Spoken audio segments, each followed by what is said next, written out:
P.J. O'Rourke, the legendary bad boy of gonzo journalism, and Andrew Ferguson, the finest prose stylist and wittiest observer in Washington today or for several decades, joining us to discuss their wasted youth and the present predicament. A special plague time edition of Uncommon Knowledge with Peter Robinson. PJ and Andy, thank you for making the time. PJ, you're at home I in am. Peterborough, New Hampshire. Exactly right.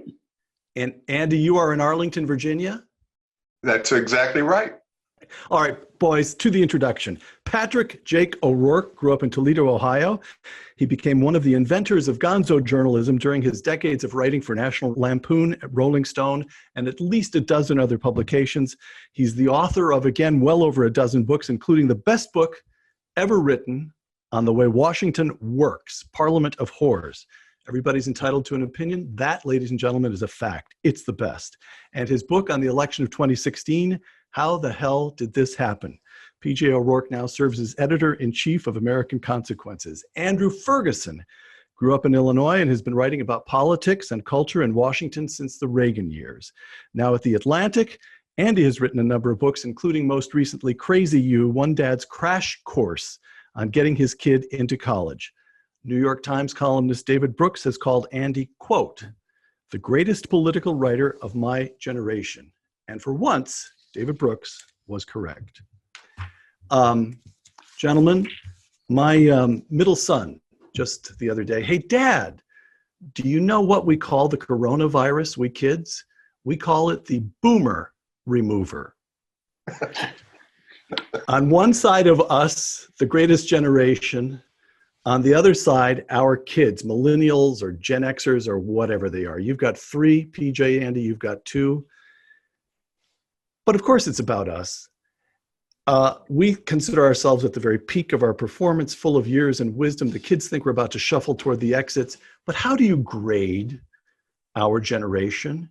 How has the baby boom generation of Americans comported itself? PJ? I hate to say worst ever, because I've got kids and you know they've yet to prove themselves completely worthless. But no, I think the baby boom has just been an absolute horror show. We grew up with way too much prosperity. Parents who are far too kindly and decent, unlike their parents had been. We faced one major challenge in our youth, the war in Vietnam, and we ran from it as best we could. I feel sorry for the guys who got caught, who weren't quite as quick on their feet as I was. We faced one great challenge. We completely flunked that. We've elected a fair number of idiots, and we've really just topped out recently. And yeah, I would say we're awful. Andy? I can't argue with that. I'm a self-loathing baby boomer myself. And one thing you can say about baby boomers, I think you can, which is that there is a higher number of self-loathers among baby boomers probably than any other generation. So we may be venal and meretricious and stupid, but at least we know it. So is that self-loathing simply the current expression as we get older of a self-absorption that has always been? Oh, I've had it for years. All right. One really unpleasant thing about self-absorption as you get older is who and what you're absorbed in. You know, I mean, when one was young and trim and fit and so on, it was one thing to be self-absorbed. To be self-absorbed in an old and flabby, not very well and somewhat forgetful person is really, and that's hence the pandemic. You know, every generation gets the this is our crisis here. This is our depression. This is our World War II. Every generation gets the crisis it deserves. But the one thing crisis is supposed to do is bring people together. We got a crisis that keeps people 6 feet apart. It's interesting though that it says that usually people, when they're facing a crisis, they say, this is my own personal Vietnam, but baby boomers can't say this is the baby boom's Vietnam, because Vietnam was the Vietnam. Gentlemen, so, all right, PJ's raised the topic, COVID-19 in all but a few thinly populated states. I think the number of states is 7 out of the 50. So that means 43 other states. We've all been told to walk away from our jobs and stay at home and wear face masks and wash our hands. And for weeks now, tens of millions of Americans have done just that. Does the sheer willingness to obey of Americans in this crisis surprise you, concern you, or does it strike you as entirely appropriate? We should be scared out of our wits, and obedience is a simple corollary of that. Andy, what do you think? Well, I remember the great scene in that revisionist Western with Dustin Hoffman, Little Big Man, where he meets up with Wild Bill Hickok, and Hickok insists on sitting with his back to the wall so he can see the door. And Little Big Man says, well, why are you doing that, Bill? Why do you always sit there? And he said, because I'm afraid of getting shot. And that's kind of, I'm not too surprised. People are all indoors because they're afraid of catching this deadly illness that will, especially if you're my age or over, or even if you're Peter's age.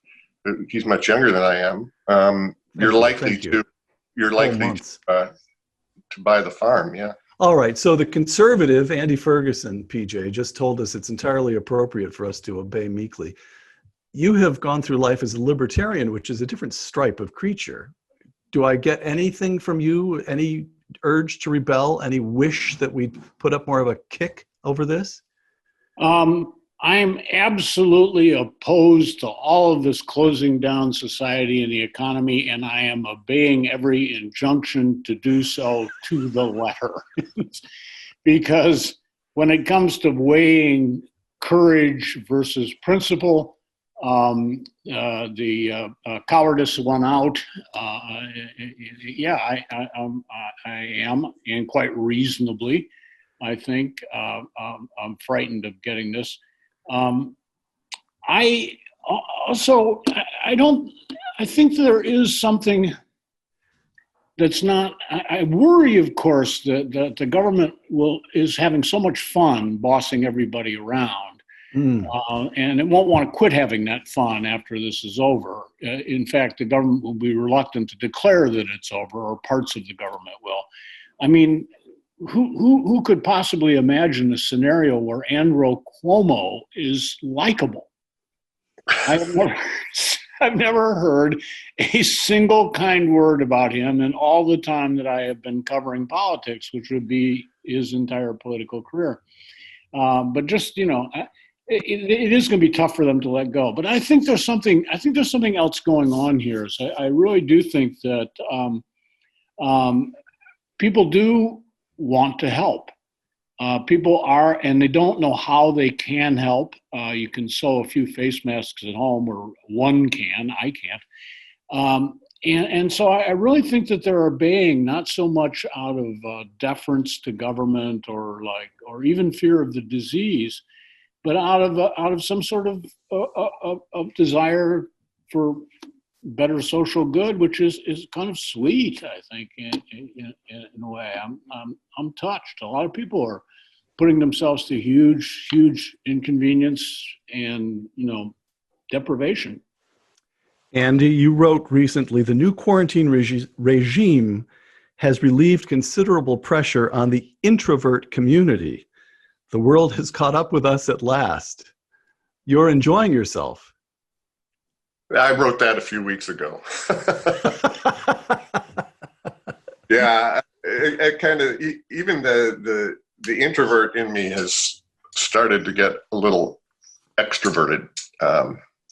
Yeah, this has gone on about as long as I can take it. I'll probably take it for a few more weeks, but I like what PJ said. I've actually strangely seen this in myself, which is very unusual to see this kind of fellow feeling in myself. But I hate wearing this mask. I have a little homemade mask, that I keep in my cars for when I go out to the store or whatever. And I would not wear the mask except it makes people feel better. It doesn't make me feel better, but it makes everybody else feel better. And so when I go into the store, you're not surly about it. You do it. I confess, I only put on the mask when either it's required, and there's certain stores here in Northern California where you're not permitted in unless you're wearing a mask, or I receive the evil eye from 3 people in a row. That's my rule. Yeah, I hate it. No? I hate it too, but I want people to feel better and feel more comfortable. It's bad enough for everybody as it is. So. I'm tried it. This interview ends right now. I've already established that two of you have gone soft. We have. Sweethearts. PJ O'Rourke and Andy Ferguson. What's happened? Yeah. It's it started with the Trump election, and it just went downhill from there. And the next thing you know, I'm going to be feeling the burn. I don't know what's happening to me, but I actually haven't tried the mask yet. I have not. You live in Peterborough, New Hampshire. I have not been off the property. Really? I have not been off the property for 6 weeks, which I have discovered is just fine with me. I'm in a very lucky position. I'm in a beautiful place up on top of a hill. We've got a bunch of land. And I've just, I've discovered I really didn't like to go out anyway. And that, other people are, wasn't it Sartre that said they're hell? And I really don't mind. I got 2 of my kids home, and they're going nuts, of course, but I'm enjoying having them around. I've got a wife who's masking up and doing the shopping errands, and like the Lone Ranger. And I honestly, it's weird, but I don't really mind it. Okay. Back to the baby boomers and what we have wrought, products of our generation anyway. This is mandatory for the 3 of us who got to know each other during the 1980s. How did this happen? How did the United States of America go from Ronald Reagan to Donald Trump? Andy? PJ? What I'm after here is, there are all kinds of contingency. What I'm after here is history just one damn thing after another, and sometimes there are happy bounces and sometimes there are bad bounces? Or does it say something about the trajectory of the nation, morals, morale, well-being, that we go from Ronald Reagan to Donald Trump? Power of stupid. Libertarianism and conservatism are actually extremely complex philosophies. I can give you a couple of examples for this. Try reading Michael Oakeshott. It's just nearly impossible to do. And then there's, I'm trying to remember who, I think it was Chesterfield that pointed out that being a conservative is actually the hardest work in the world. It's an activist proposition. If you have got a red, white, and green post and you want to conserve that post exactly as it was, a post out in the field, a pillar or something, and you want that to be red, white, and green, crisp and clean, exactly the way it's always been, you have to go out there and scrub it and paint it and shoo the birds off the top and keep keep people from ramming their car into it and so on. It actually takes a lot of work to conserve things. And another problem with conservatism, besides it being hard to grasp, leftism is very easy to grasp. You don't have anything because somebody took it away from you. We're going to take it back and give it to you for free. Gotcha. Got it. Yeah, got it. No problem. But conservatism is very, balancing individual liberty with individual responsibility is a terribly difficult thing to do. And it is, and conservatism easily drifts off into things that are easier to understand, like the sort of populist bigotry that Donald Trump represents. And, the left can't drift off into stupidity because it's already there. But we made the mistake of winning. We're a fabulous opposition party. It's great to have Bill Buckley standing, midst the tide of history, yelling "stop!" But then that tide of history actually did stop, and we were in charge, and it quickly degenerated. Andy, here's Norman Podhoretz. Norman Podhoretz, now 90 years old, former editor of Commentary, father of neoconservatism, maybe the grandfather of conservative journalism. Here's Norman Podhoretz on Donald Trump. The fact that Trump was elected is a kind of miracle to save us from the evil on the left. His virtues are the virtues of street kids. You don't back away from a fight, and you fight to win. Close quote. Andy, can you find anything in there to agree with? No. He's not a fighter. He's a name caller, and he's a spoiled rich kid. Yeah, he's a spoiled rich kid who generally speaking, got his way and always has. And but he's from Queens, I guess, so that makes him think that he's tough. But he's if you push him, he's like every other bully. He just backs off and but doesn't really fight for things. And people are always saying that he's a fighter. No, he's not. He's not really. He hates the people that he hates, and he's contemptuous of them, just as they're contemptuous of him. But that's quite different from being a fighter. PJ on Joe Biden. Joe Biden is a zombie from the policy cemetery of the Carter era with a stump performance like the living dead, close quote. All right. We've talked about Ronald Reagan to Donald Trump. How do we go from the Democratic Party of John Kennedy and Hubert Humphrey and LBJ and your old friend, Andy, Eugene McCarthy, to Joe Biden? PJ? Yeah, well, the power of stupidity works in both parties. I mean, the traditional Democratic Party had a pretty delicate balancing act to do itself. I mean, they had the left. They've always had that sort of left-wing thrust, where we're going to take everything from the rich people and distribute it to the poor. We're Robin Hood. But up until Hillary Clinton, maybe, they always thought they had to balance that with some kind of pragmatism. I mean, like the head of the UAW had to balance his anger at the bosses at GM with keeping his members employed. He couldn't destroy the corporation off of which he lived. So Democrats have always had to do the delicate, they're a parasitical party, and any parasite always has to be careful not to kill its host. Reminder, coronavirus, thank you.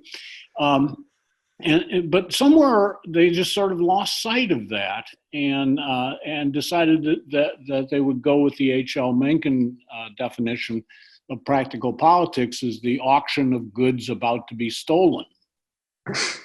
Andy, what would your friend, you befriended him in his final years. What would your friend, Gene McCarthy, have made of Joe Biden? What would he have made of the Democratic Party today? It's hard to know what his politics were. At the end of his life, he was he was sui generis. He quite admired Reagan, loved Jack Kennedy, hated Bobby Kennedy. It was all a very complicated set of opinions that he had. But he was basically, in economics, he was basically a socialist. So I don't think that he would be too alarmed by all this. I think one thing that he would really dislike is the balkanization, is the word we used to use, of the party, and the obsession with different kinds of Americans. I remember he was amazingly kind of disgusted when in the 68 campaign, he discovered that his rival, Robert Kennedy, had developed a campaign organization that had committees for 26 different kinds of Americans. And, and that really was quite Cuban Democrats, Italian Democrats. So yeah, on. People didn't. Right. or, rich Italian Democrats, middle-class Italian Democrats. And McCarthy said, I know Baskin-Robbins has 32 varieties of ice cream, but I didn't know there were 32 varieties of Americans. And I think that would quite alarm him, that this business of identity politics is so essential to the party. Back to the 1980s, if I may. Back to the 1980s, which is when the three of us first got to know each other. Well, PJ was already a famous journalist. I was a White House speechwriter. Andy became a White House speechwriter. Maybe the two of you had a more nuanced view of things than I did, but I felt we were getting someplace, and it wasn't just youthful high spirits, that the United States stands up to the Soviet Union and it demonstrates the power for good of democracy. And we cut taxes and roll back regulations and demonstrate the power for good of capitalism, that we were establishing permanently valuable lessons. We were reaching conclusions. And today, China is on the rise, communist China, and young Americans who were once the strongest supporters, the disproportionately Ronald Reagan was most popular among the youngest age cohort. They're now the disproportionate supporters of Bernie Sanders. Young Americans are socialists. They're the supporters of Bernie and Elizabeth Warren. So was I simply deluded? Was it really nothing other than youthful high spirits? Did the 1980s accomplish nothing? How do we, you guys handle the humor. I'll try to give a few. I'll be Abbott. You be Costello if you wish. But what I'm asking for here is, does any of this mean anything? Did we get anything done with all those efforts of ours that we were pouring out in the 1980s? Andy? Well, it sounds like you fell for the progressive fallacy, which is that history has some kind of direction. And Reagan's rhetoric had a lot of that in it, and I blame you for that, actually. But also partly it's that we were wrong about a lot of things. I mean, we all thought that, okay, you bring China into the family of nations, let them open up their markets, free market and capitalism will compel this kind of democratization. And in, 25 years, we're going to have a liberalized, China. And of course, we were wrong about that. We thought that the collapse of the American family would yield all kinds of hellish social results and crime and so on. It collapsed, and actually things like abortion rates and teenage pregnancy are down. So we life was much more complicated than we thought when we were young. I guess that's sort of an old man's lament, isn't it? Yeah, I would be if that old man were making this old man feel better, but you're not. PJ? Yeah. Well, I am older than you guys, and I was not a kid in the 1980s, and I'd been through my 60s stage of youthful idealism. I turned 40 in the 1980s, turned 40 during the Reagan administration. And I think Andy's right that we were wrong about certain things, or we were oversimplifying them. One thing that caught us by surprise was that we assumed, given our belief in the self-organizing, the Hayekian self-organizing abilities of human society, we assumed that the newly freed countries behind the Iron Curtain would go out and self-organize themselves in an organized way. Yes. We did not realize how deeply damaged those societies had been by the not so much by the oppression of communism, although that too, but by the corruption of communism. We didn't realize what a corrupt structure had been left behind, even when the people who built that structure were gone. So we should have been a little smarter about that. Then we had this idea, and it's an idea that's true, I think, in the long run, but it can be the very long run, is that free markets result in freedom. And they do eventually. And we must remember that Europe had free markets of various forms for hundreds and hundreds of years before those free markets resulted in the kind of freedoms that we were talking about. But then we got blindsided by something so those two things we should have foreseen, but there was something that we couldn't have foreseen. No one could have foreseen, which was a sea change in the economy. I mean, equal to the Industrial Revolution. The electronic economy comes along. And it's still so new that we don't even yet know what this actually means. But we do know that any fundamental change in economic structure, even if it's a change for the better, is deeply disruptive.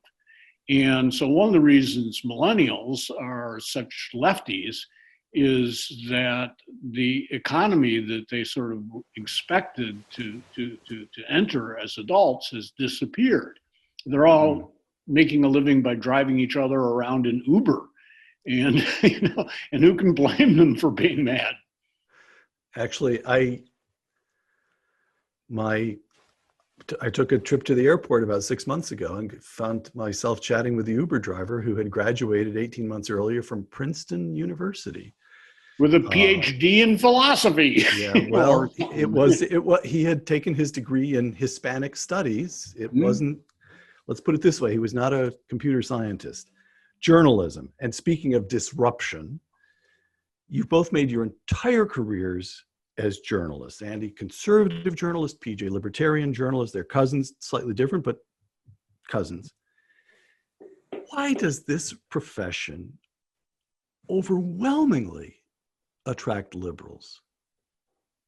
PJ, you want to go take that one first? I've spent a lot of time thinking about that, and I think we spent years trying to figure it out.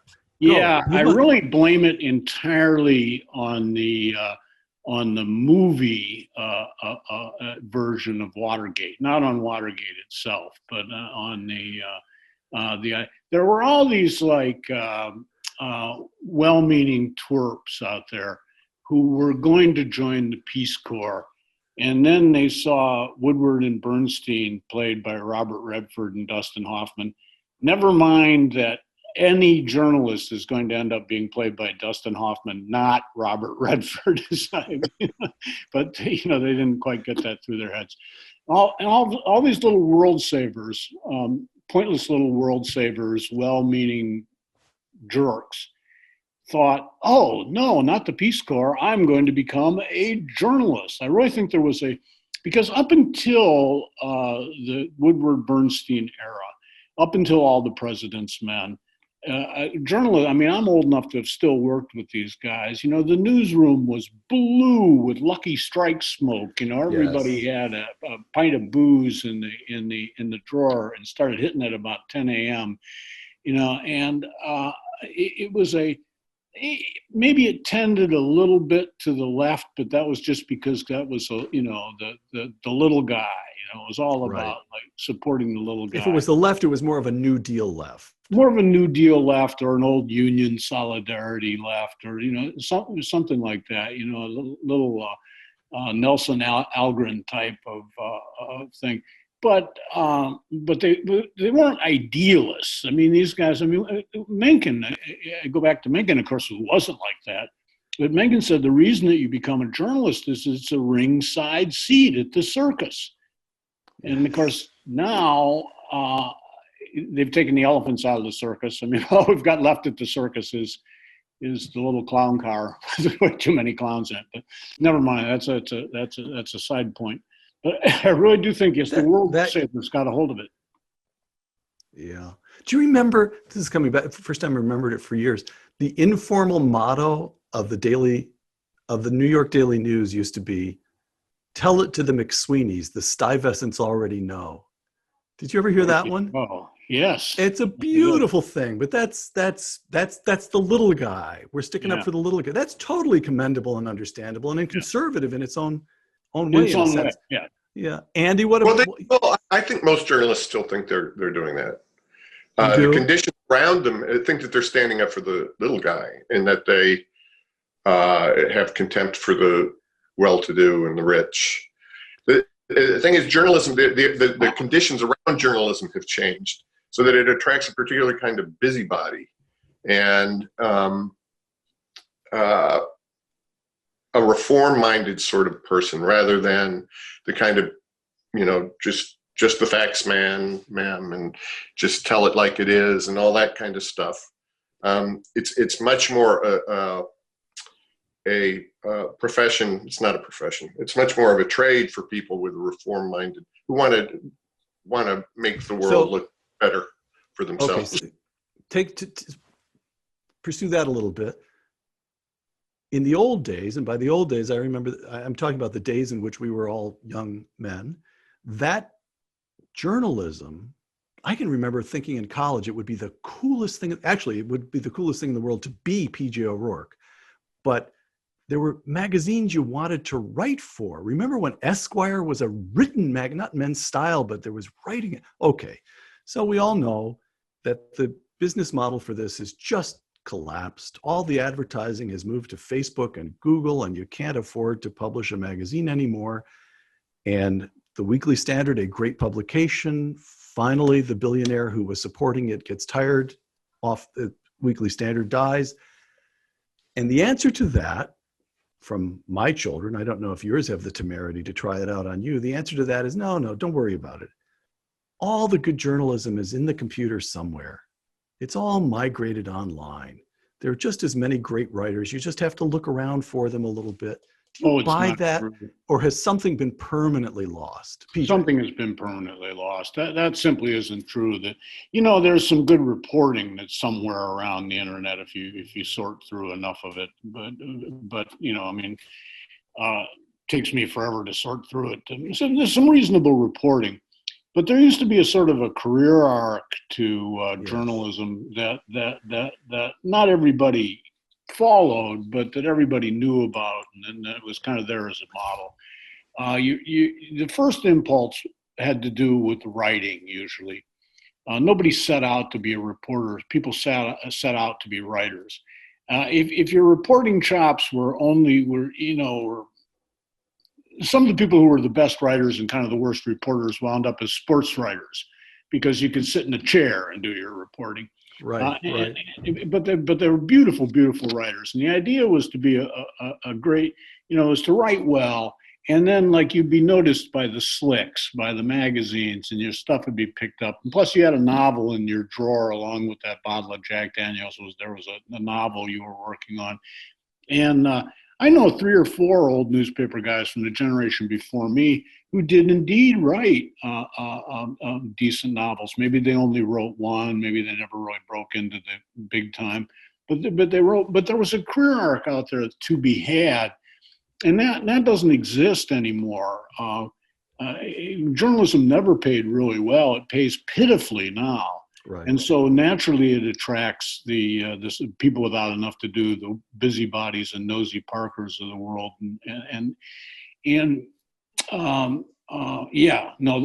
There's been a real loss, and the quality of the writing is just not good. I mean, even in the New York Times, even in the New York Times, I see reporters who cannot tell the difference between whether there is, between quantity and number, whether there is less of something or whether there are fewer of those things.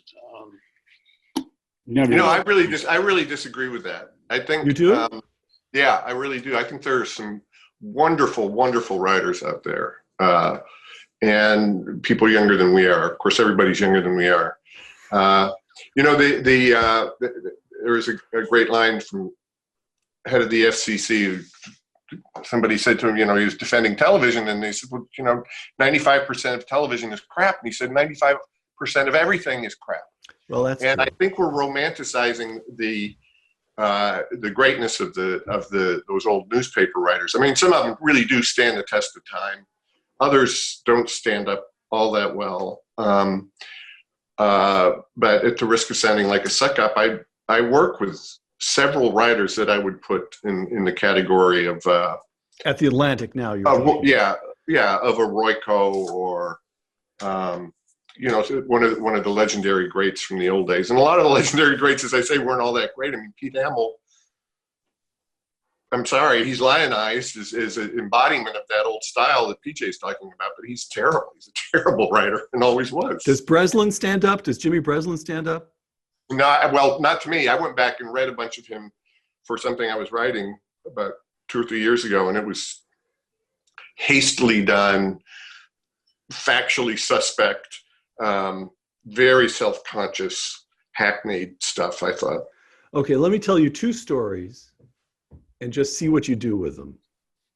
And here's story number 1, which was told to me by Tom Wolfe, who followed that arc. And Tom Wolfe was at the Herald Tribune when John Kennedy was shot. And they turned on the television in the newsroom at the Herald Tribune, and they watched Walter Cronkite. And Wolfe said to himself, "This is the moment." Newspapers, and I suppose in those days there was still at least half a dozen newspapers in New York. Newspapers are done. People are getting their news from television. This is the moment when there's a decisive shift. And the next morning, as he walked from his apartment back to the Herald Tribune, offices of the Herald Tribune, and of course, nothing had been on, it had been on television non-stop all night long. He walks through Manhattan, and there are lines at every newsstand around the corner. And he said, what he drew from that is, no, it's not real until people read it. The written word has a power that nothing else quite touches. Okay, that's story number 1. Story number 2, 3,000 or 4,000 years ago, when I was an undergraduate at Dartmouth College, I got a great job working reunions. I had to sit in a dorm, and alums would leave the dorm where they were staying for their 3 or 4 day reunion. They'd give me the key, and at 2 a.m, when they came stumbling back in, I'd give them the key back. 8-hour shift. I was there all night, and I read a book a night. 30 years later, I go back for a reunion of my own, and it turns out the same job still exists. But all the kids who are working reunions are not reading. They're watching movies on their laptops. All right, Andrew, try to cheer us up about that. Boy, I'm sorry, Peter. You were right, and I was wrong. I think a lot of them are probably reading stuff on their laptops. I mean, you're just not worried about this. What are you going to do? What good is worrying going to do? Oh, okay. Okay. PJ, do you have recourse to Tony Soprano? What are you going to do? I was listening to Andy talk about the wonderful writers that exist today.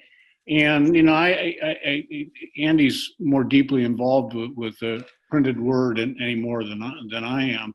But I am still editor of a web magazine. And I've got some great writers. There's no doubt about it.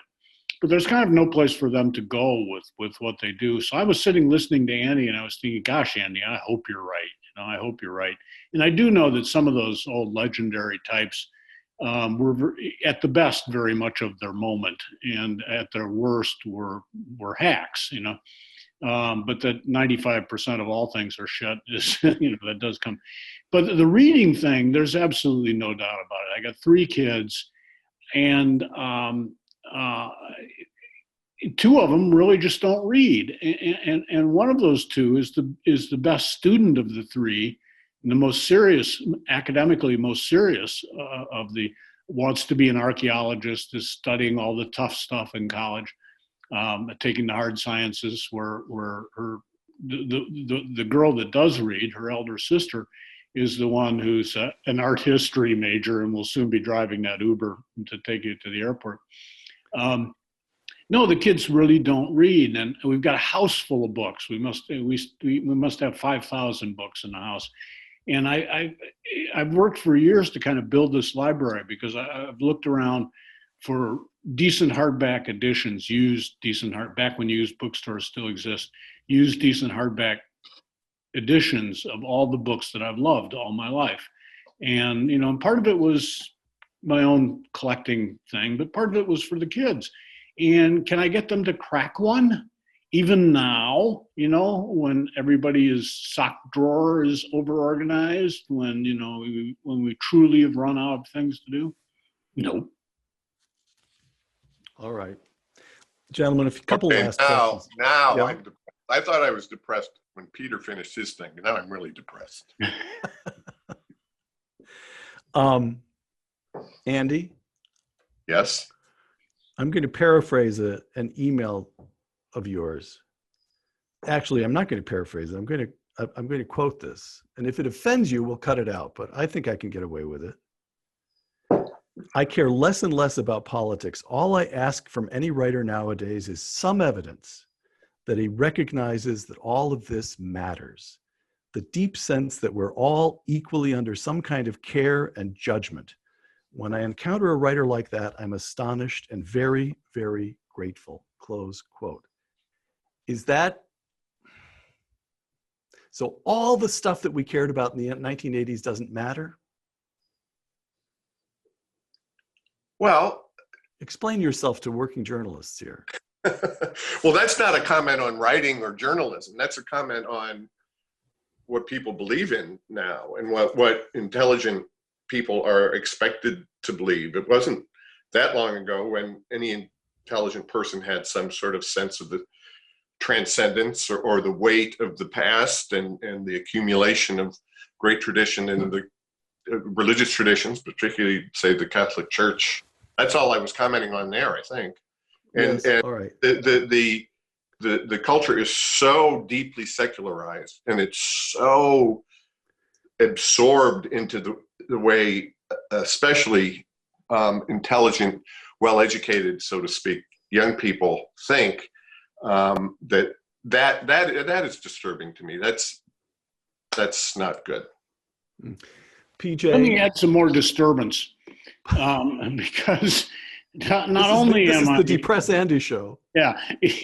Not only am I depressed on the point that Andy made, and I really do find it like harder and harder to see some system of belief, let alone spiritual belief, that some coherent moral system that underlies. I mean, people want to be nice, they want to be good, but they don't seem to think. Andy and I've had this discussion a number of times, is that you can be a moral person while being an atheist, but it is a lot of work. It's really, you have to go around Robin Hood's barn, to do it. I'm not saying it can't be done, but it's tough, and I would prefer it if the kids believe in God, which they don't seem to do. But they also don't understand that it's meaningful, that it's important what they're covering in politics, because underneath politics, under the layers and layers and layers of politics, many of it frilly, much of it silly, much of it frothy, is the power of the gun. Ultimately, politics is about one person's ability to force another person to do something. It all lies under, it is all, the basement is violence. The foundation is violence. If you get a parking ticket, you don't pay that ticket, you get a fine. If you don't pay that fine, you go to court and you get a bigger fine. If you don't pay that fine, they'll throw you in jail. If you're trying to escape from jail, they'll shoot you. Basically, you can't park on a double yellow line because they'll shoot you. And not enough kids remember that when they start talking about, oh, the government should do this for me, the government should do that for other people, the government should be bigger, more involved with this, we should have free this, that, and the other thing, is that you are expanding that foundation of violence when you expand government. It's not just because, like, I'm an old fuddy-duddy and want my taxes to be lower, although I am and I do.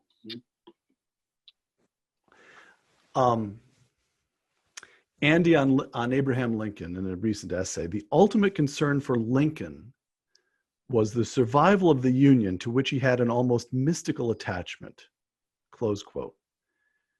An almost mystical attachment to the Union. If there is a theme that runs through all of your work, PJ and Andy, from beginning to end, from young, rambunctious, boisterous bad boys to gentlemen full of wisdom, PJ now Lord of the Manor, sitting on top of his hill, surveying acres and acres. If there's a theme that runs through all of your work, it is an abiding fondness for the United States of America. even if it's a fondness for the circus aspects of this.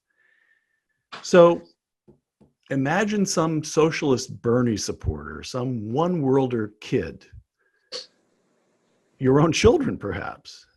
What do you say? What do you say to that kid? Let's say, I'll start with you, Andy, to persuade him that the United States of America is distinctive and in some way still worth it all? I think Chesterton said about patriotism, you love your country because it's your country. And, the way you love your mother because she's your mother. It's not because she's the best mother or the kindest mother or the best cook or the best, carpenter or whatever. You love your mother because she's your mother. And that's the foundation of what patriotism is. And I think that that's true, but there's also something more with the United States, which is that the United States is uniquely worth caring for and loving because it is the container of the great idea of the Declaration of Independence. And that's why people revere Lincoln still, is because he preserved that idea, and it's sort of a distillation, a grand culmination of a lot of wonderful things in the Western tradition. So you can have and that idea is that all men are created equal. That's the central idea that you're referring to. And that governments are instituted among them to preserve certain rights that are unalienable, endowed by a creator. So you can love your country, the United States, simply because you're an American and you love the country you were born in and raised in and are grateful to it. But you can also love America as a intellectual proposition. PJ? Well, yeah. I mean, what he said, there is no doubt. I mean, we didn't invent the idea of liberty, but we invented the idea that liberty could be organized so that a government served a free people. And at the time that Lincoln was fighting the Civil War, we were the only country in the world that could be, of which that could be remotely said. Although the British had a lot of liberties, or I should say the English had a lot of liberties, and some Welsh maybe, or something, and a few lowland Scots. Although they had a lot of liberty, they were still subjects. In America, the government was subject to we the people. And we invented that idea. We are the original experiment for that idea. Without our invention of that idea, it would not exist anywhere else. And so, yes, that gives us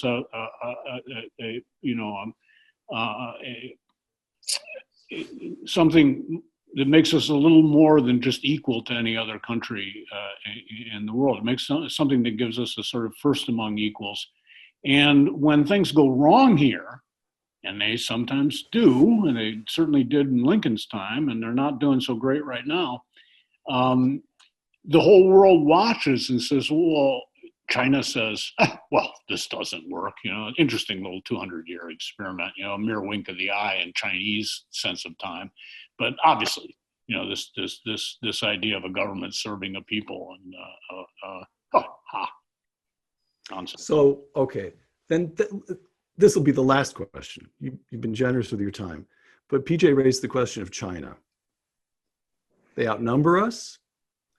They've got a government that seems to be able to handle a virus more efficiently than ours. There's some doubt about whether they're telling us the truth, but they seem to have contained it.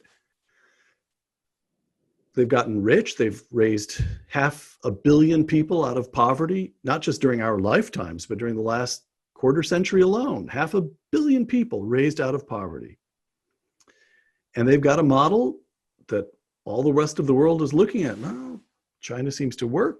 The United States, what's going over the long term? I'm not asking for a Chestertonian answer. I love the United States because I love the United States. But over the long term, who'd you put your money on? This 240-year-old Constitution that we have, or the rising power of China? PJ? All my money on the United States. Absolutely. I've spent some time in China.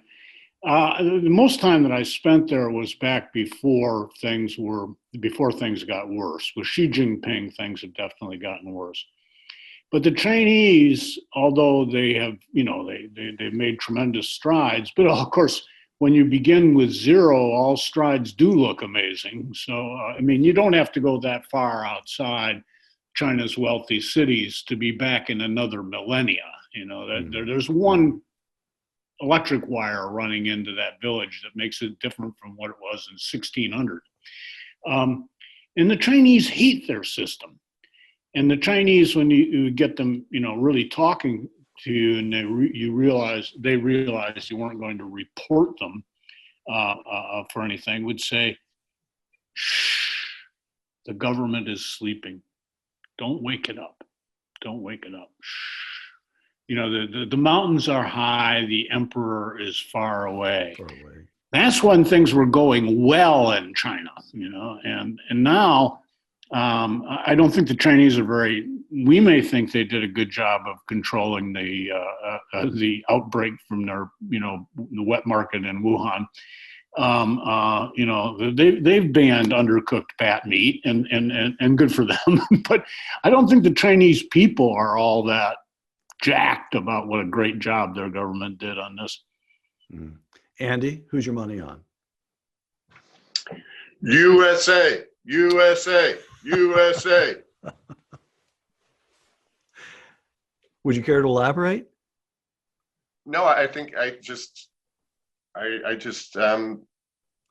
in my experience, and I think historically over the last couple of centuries, that's where all the safe bets are. So we are still number one. Three crotchety old guys can still agree on that much. Cynical, disappointed. Never bet against free people, especially when they've got guns. P.J. O'Rourke, man of a long, storied career, now editor of American Consequences. Andy Ferguson of The Atlantic. Thank you. Thank you. My pleasure. For Uncommon Knowledge, the Hoover Institution, and Fox Nation, I'm Peter Robinson.